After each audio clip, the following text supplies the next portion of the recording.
these profiling tools? Okay, first let's try to understand what is the need for profiling tool, and next, this is where you have to go and learn. Okay, this is the next steps. Okay, need for profiling tool. Let's say, okay, from the server you have sent the request. The request went through all the way to web server, app server, database server, and came back. Okay, now let's say the total transaction response time is 10 seconds. Okay, for the whole path to come back, to go and come back, it is 10 seconds, right? It is 10 seconds, which is bad. We know the industry standard SLA is 2 seconds typical.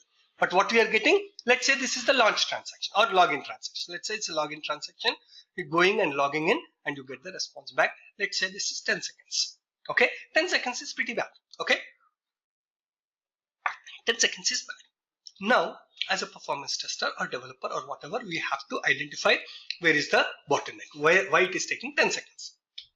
So this is bad. Okay, as a performance tester, we need to figure out which tier is having the issue. Tier as in the web server tier as having the issue, or app server tier as having the issue, or a database server having tier as in having an issue, is something we have to identify. Okay. Okay. You see, wouldn't it be good if we get to know which tier is taking how much time of this 10 seconds? Out of this 10 seconds, let's say this is taking 0.5 seconds, this is taking 0.5 seconds, this is taking 9 seconds. If some tool would give you that kind of information, wouldn't it be good? Right away you know that this is the problem. Okay, wouldn't it be good? Let's say this one is taking 1 second. Okay, out of this 10 seconds, web server is taking 1 second, app server is taking 8 seconds. Okay, and database server is taking 1 second. Okay, then wouldn't it be good if there is a tool which will give you this breakdown saying that overall it is 10 seconds, but of the 10 seconds web server is not a culprit because it is immediately serving the request. Okay, database server is not a culprit because it is immediately serving the request, but app server is taking a lot of time. App server is taking a lot of time. Now everybody's concentration will be the app server because we right away know the bottleneck is there in the app server. Now the developers, you, yourself, everybody, at least you have eliminated what is not the problem and you have identified what is the problem. In app servers, there could be 100 different reasons why it is 8 seconds. Again, now we have to go pinpoint that issue. Not a problem. But if there is a tool which will give this information, it will be such a huge boon to you, for you and the developer. So there are tools which will give you this kind of information, and those tools we call it as profiling tools or application monitoring tools, APM tools or profiling tools. Why they are calling it as profiling tools, I will tell you shortly. Okay, why they are calling it profiling tools, I will tell you shortly. But the popular profiling tools available in the market is Dynatrace and AppDynamics. Dynatrace and AppDynamics, I would suggest learn one of them. Okay, so Dynatrace is what I would suggest.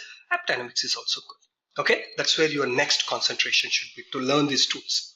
Okay, why we are calling this as profiling tools? Watch carefully. Again, this is my 3-tier architecture: client, web server, app server, and database server. We have figured out this is 1 second, this is 1 second, this is 8 seconds. How we did figure out? Watch carefully.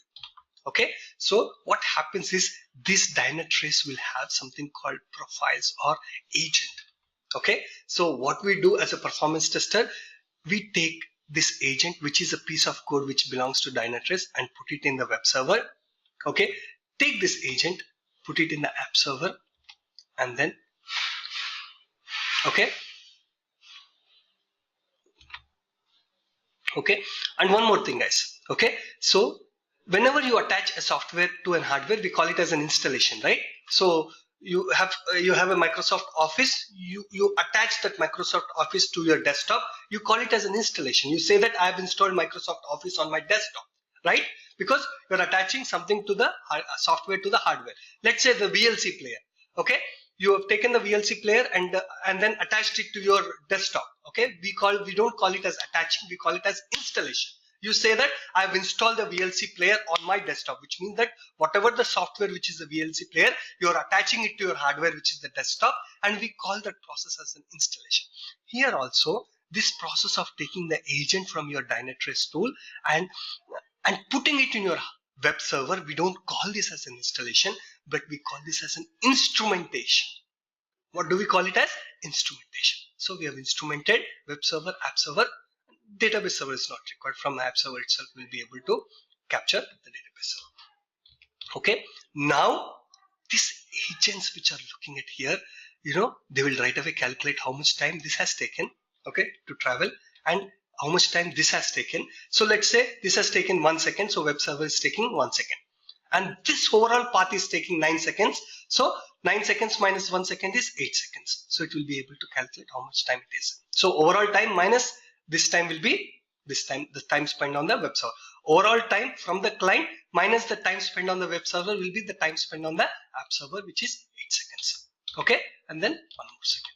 Okay, like this, once these agents have been instrumented on different servers, it will be able to capture how much time it has spent on which tier, and this will right away tell you where your bottlenecks is, and this is what is profiling. This instrumentation is nothing but profiling. Okay, and no wonder we call this as a profiling tools. Okay. So assuming network latency is 0, which means that there is no time spent on this one.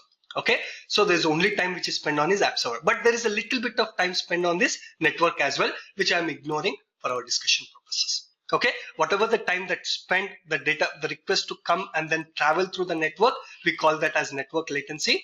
I'm just ignoring that. Okay, so this is what is the need for the profiling tools. Okay, in the interview, one of my student called me up and asked that, this is the interview question they have asked Kumar, sir, what would have been the right answer? You see, the overall transaction response is 10 seconds. Can we know which tier is having issues? This was the question that was asked recently to one of the guy in the interview. Now, will you be able to answer this question, guys, if you were asked the same question in the interview?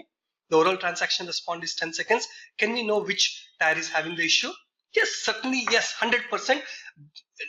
If you don't do anything, it is not possible. But if you do something called instrumentation using a profiling tool called Dynatrace or App Dynamics, we will certainly know where is the bottleneck, which tier is having the bottleneck. It is possible, but without putting any efforts, it is not possible. You have to do something called instrument. First of all, buy a profiling tool called Dynatrace, App Dynamics, or HP Diagnostics.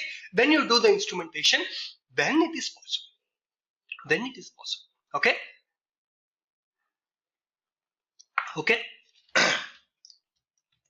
So this is what your next target is, guys. Okay. Learn Dynatrace, become a hot property in the market. Okay.